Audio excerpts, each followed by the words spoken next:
रोजाना सबसे पहले अनुपमा सीरियल देखने के लिए हमारे चैनल को सब्सक्राइब करें। एपिसोड की स्टार्टिंग में हम देखते हैं किंजल बहुत अपसेट होती है। वो बोलती है तोशु, मैं इस रिश्ते का बोझ उठाकर थक चुकी हूँ। मैं हर बार तुम्हें जब भी तुम गलती करते थे तो मैं वार्न करती थी कि मैं तुम्हें छोड़कर चली जाऊँगी, लेकिन मैं बापूजी का चेहरा देखकर और परी के लिए रुक जाती थी। लेकिन अब बस हो गया है। ये बात आज तक मेरे दिमाग में नहीं आई कि मुझे इस घर परिवार के साथ रहने के लिए बहू बनकर रहने की ज़रूरत नहीं है। अब मैं इस घर में बहू बनकर नहीं, बेटी बनकर रहूँगी। इस घर से मैं नहीं, तुम जाओगे तोशु। तोशु बोलता है परी। किंजल बोलती है तुम्हें परी के बारे में सोचने की ज़रूरत नहीं है, मैं परी के साथ हूँ। इधर हम देखते हैं परी सारी बातें वीडियो कॉल पर सुन रही होती है। परी बोल रही होती है पापा, मैं आपसे बहुत प्यार करती हूँ, लेकिन आपने जो हरकत की है ना, इसके बाद मैं आपसे नफरत करती हूँ। मम्मा, आप जो भी डिसीजन लोगी ना, उसमें मैं आपके साथ हूँ। अनु बोलती है औरत सहती जाती है, उसमें सहनशीलता की बहुत ताकत होती है, लेकिन उसी ताकत को मर्द उसकी कमजोरी समझकर बैठ जाते हैं। तूने सोच लिया होगा तोशु, तू भले ही कुछ भी कर ले, लेकिन किंजल तुझे छोड़कर नहीं जाएगी। लेकिन ऐसा कुछ नहीं है परितोषा। किंजल को आज तक तेरी ज़रूरत नहीं थी, लेकिन तुझे किंजल की ज़रूरत थी, है और हमेशा रहेगी। तोशु, अब तो कुछ भी कर ले, लेकिन हमारा तुझसे कोई लेना देना नहीं है। बप्पा के साथ साथ हम तेरा और तेरे रिश्ते का भी विसर्जन करते हैं। बा बोलती है मैं भी। बा बोलती है किंजल ने बहू से बेटी होने का सफ़र तय कर लिया, लेकिन तोशु तो हमारा बेटा होकर भी हमारा बेटा कभी नहीं बन पाया। अनु बोलती है पुत अगर कपूत बन जाए ना तो माँ को पीछे हट जाना चाहिए, लेकिन मुझे लगता है शायद मैंने पीछे हटने में देर कर दी, पर देर आए दुरुस्त आए। अब से तोशु, तेरा इस घर के किसी भी सदस्य के साथ कोई भी रिश्ता नहीं है, तो हमारा कुछ नहीं लगता, इसीलिए तू अभी के अभी यहाँ से चला जा। आगे हम ख्याति को देखते हैं। वो आर्यन को याद कर रही होती है। वो बोल रही होती है बेटे की चिता को अग्नि देकर उसका श्राद्ध करके पराग जी तो अपने फ़र्ज से मुक्त हो गए, लेकिन मैं आज भी बेटे का शोक मना रही हूँ। तोशु बोलता है ठीक है, जा रहा हूँ। इस बार मेरे सामने नाक रगड़ोगे ना तो भी मैं वापस लौट कर नहीं आऊँगा। तोशु घर की तरफ जा रहा होता है। अनु बोलती है इधर कहाँ जा रहा है? तोशु बोलता है घर की तरफ जा रहा हूँ, कुछ चुराने के लिए नहीं, अपना सामान लाने के लिए। सभी लोग काफ़ी ही ज़्यादा दुखी हो जाते हैं। इधर हम देखते हैं बापूजी किंजल को समझाते हैं कि ऐसे नाकारा इंसान के लिए आंसू बहाने की ज़रूरत नहीं है। बा बोलती है अनुपमा देख, विसर्जन तो हम लोग कर लेंगे। अभी तोशु को तो उसके किए की सज़ा मिल गई है, लेकिन गौतम ने जो कुछ किया है उसकी सज़ा भी तो उसे मिलनी चाहिए ना। तो जा, विसर्जन हम लोग कर लेंगे। देविका बोलती है हाँ अनु, तुझे जाना चाहिए। परी रोने लग जाती है। राजा परी को संभाल रहा होता है। परी बोलती है मेरे पापा ऐसे क्यों हैं? वो बार बार गलती करते हैं, माफ़ी मांगते हैं, इसके बाद फिर से वही गलती दोहराते रहते हैं। राजा बोल रहा होता है बड़े ऐसे ही होते हैं, वो हमें सही रास्ते पर चलने के लिए बोलते हैं, लेकिन तुम देखो ना मोटी बात, तुम्हारे पापा सब लोग एक जैसे ही हैं। परी बोलती है हमसे कोई गलती हो जाती है ना तो हम लोग तुरंत माफ़ी मांग लेते हैं, लेकिन बड़े हैं ना, ये लोग माफ़ी क्यों नहीं मांगते? बड़ों के लिए माफ़ी मांगना तो दूर, वो अपनी गलती तक को नहीं मानते। पापा को ही देख लो, उन्होंने इतनी गलतियाँ की है, लेकिन उन्हें कोई गिल्ट नहीं है, कोई अफसोस नहीं है। बस अब बहुत हो गया है, मैं मम्मी और पापा दोनों से ही बात करूंगी। राजा बोलता है तुम ठीक बोल रही हो। आगे हम अनु को देखते हैं। वो कोठारी हाउस की तरफ आ रही होती है। वो तो ज़्यादा कुछ में होती है। अनु कोठारी हाउस के पास आ जाती है। गार्ड बोल रहे होते हैं मैम आपको किससे मिलना है, आपके पास अपॉइंटमेंट है क्या? अनु बोलती है अपने संबंधी से मिलने के लिए अपॉइंटमेंट की ज़रूरत नहीं होती है, तुम चुपचाप गेट खोल दो। गार्ड्स गेट खोल देते हैं। अनुपमा घर के अंदर आ जाती है। पराग वहीं पर होता है। पराग बोलता है अनुपमा जी क्या हुआ? अनु बोलती है मुझे सब लोगों से बात करनी है।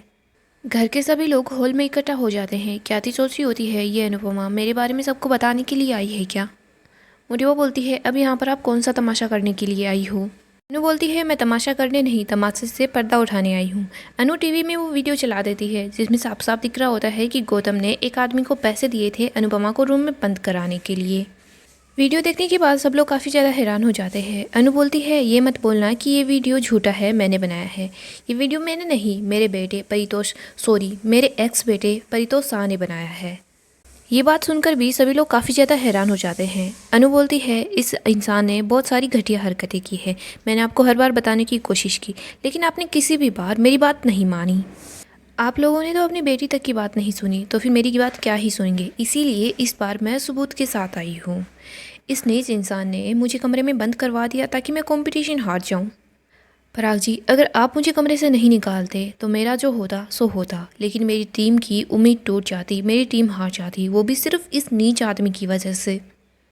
देखिए आपके इस एक्स दामाद का असली रूप यही है। गौतम बोलने वाला होता है कि ये झूठ बोल रही है। अनुपमा को गुस्सा आता है। वो गौतम को एक जोरदार थप्पड़ कस देती है। अनु बोलती है मैंने बोला था ना तू बीच में मत बोल। मोटियोबा बोलती है अनुपमा जी आप जाइए, हम लोग बात कर लेंगे। अनुपमा बोलती है जो कुछ होगा मेरे ही सामने होगा। इस इंसान ने जो कुछ किया है ना उसका हिसाब आज मैं बराबर करके ही जाऊंगी। आगे हम अन्नू की पूरी टीम को देखते हैं। सब लोग बातें कर रहे होते हैं कि हमें अब वापस चलना चाहिए, हम यहाँ पर कंपटीशन के लिए आए थे और कंपटीशन हो गया है। हम देखते हैं रीता बोल रही होती है कि मेरी सास का फ़ोन आया था, वो बोल रही थी कि कंपटीशन तो हो गया है, अब यहाँ वापस आ जाओ। सरिता ताई बोलती है हाँ हमें अपना घर संभालना चाहिए।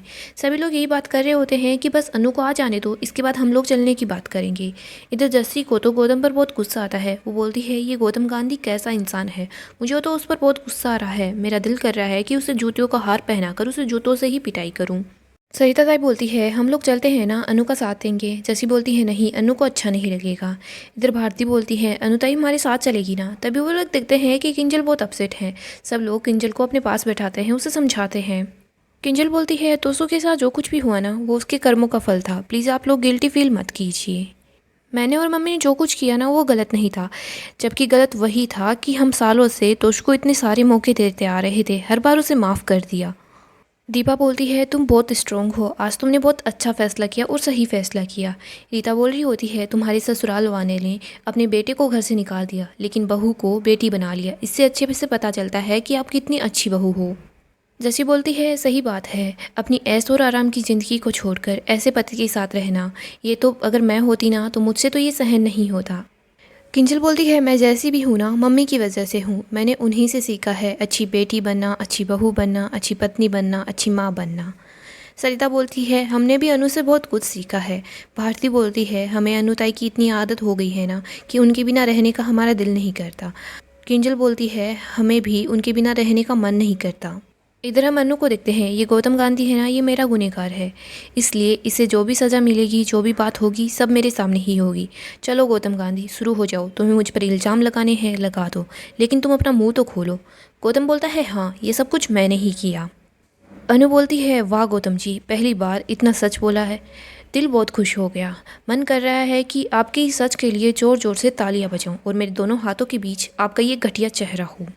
गौतम बोलता है आपने ये देख लिया कि ये सब कुछ मैंने किया है, लेकिन अब मैं बताता हूँ कि ये सब कुछ मैंने क्यों किया। मेरी बात सुनिए, इस परिवार में जितने भी लोग हैं ना सब यही चाहते थे कि राही कोठारी जीते। गौतम बोलता है और मुझे लगता है कि मैंने अपने परिवार की खुशियों के लिए जो कुछ किया ठीक किया, क्योंकि प्यार और जंग में सब कुछ जायज़ होता है। राही वहाँ आती है, राही बोलती है ये जंग मेरी थी, तुम बीच में क्यों आए, तुम्हें ये सब कुछ करने का हक किसने दिया। गौतम बोलता है अगर तुम्हारी जगह कोई और होता तो वो मुझे थैंक यू बोलता। राही बोलती है मैं बेईमानी करके जीतने से अच्छा यही होगा कि मैं 100 बार हार जाऊं, और ये बात मेरी मम्मी भी बहुत अच्छे से जानती है। मुझे अपने टैलेंट और अपनी टीम पर पूरा भरोसा था, पापा ने भी मुझे जिताने की कोशिश की, मैं उनसे भी नाराज़ हो गई थी। तो तुमने क्या सोचकर ये सब कुछ किया। गौतम बोलता है मैंने बताया ना मेरे लिए मेरे परिवार की खुशियाँ सबसे ऊपर है, मैंने ये सब कुछ अपने परिवार की खुशी के लिए किया। अनु बोलती है पराग जी ने जो कुछ किया अपनी बेटी की खुशी के लिए किया, उन्होंने पीठ पीछे कुछ नहीं किया, उन्होंने सामने से आकर बात की। उनके दिल में नफरत नहीं थी, उन्होंने मुझे हराने की कोशिश की लेकिन मुझे मारने की कोशिश नहीं की। और वहाँ उस कमरे में कुछ भी हो सकता था, मेरी जान भी जा सकती थी। अगर पराग जी टाइम पर नहीं आते तो शायद मैं यहाँ नहीं खड़ी होती। और रही बात परिवार को खुश रखने की, तुम अपनी पत्नी को खुश नहीं रख पाए तो तुम अपनी एक्स पत्नी के परिवार को खुश कैसे रख पाओगे। गौतम बोलता है आपको क्या पता मैं फैमिली पर्सन हूँ। अनुपमा बोलती है फैमिली पर्सन। गौतम गांधी तुम्हारे अपने भी माँ बाप है ना, उन्हें भी तो तुम्हारी ज़रूरत होगी। तुम बताओ तुम अपने परिवार से मिलने के लिए आखिरी बार कब गए थे, तुमने कब आखिरी बार अपने माँ बाप से बात की। जब जिन लोगों ने तुम्हें पैदा किया है तुम उन लोगों के बारे में ही नहीं सोच सकते तो तुम इन लोगों के बारे में क्या ही सोचोगे। तुम्हें फैमिली से नहीं फ़ायदे से मतलब है और मुझसे दुश्मनी से मतलब है। तुमने इससे पहले भी मुझे कई बार नुकसान पहुंचाने की कोशिश की, याद है, या फिर मैं याद दिलाऊं। दोस्तों डेली अपडेट के लिए आप हमारे चैनल को सब्सक्राइब करें, साथ ही साथ वीडियो को भी लाइक कर दें। नेक्स्ट एपिसोड में हम देखेंगे अनुपमा गौतम की धमाकेदार पिटाई करती है।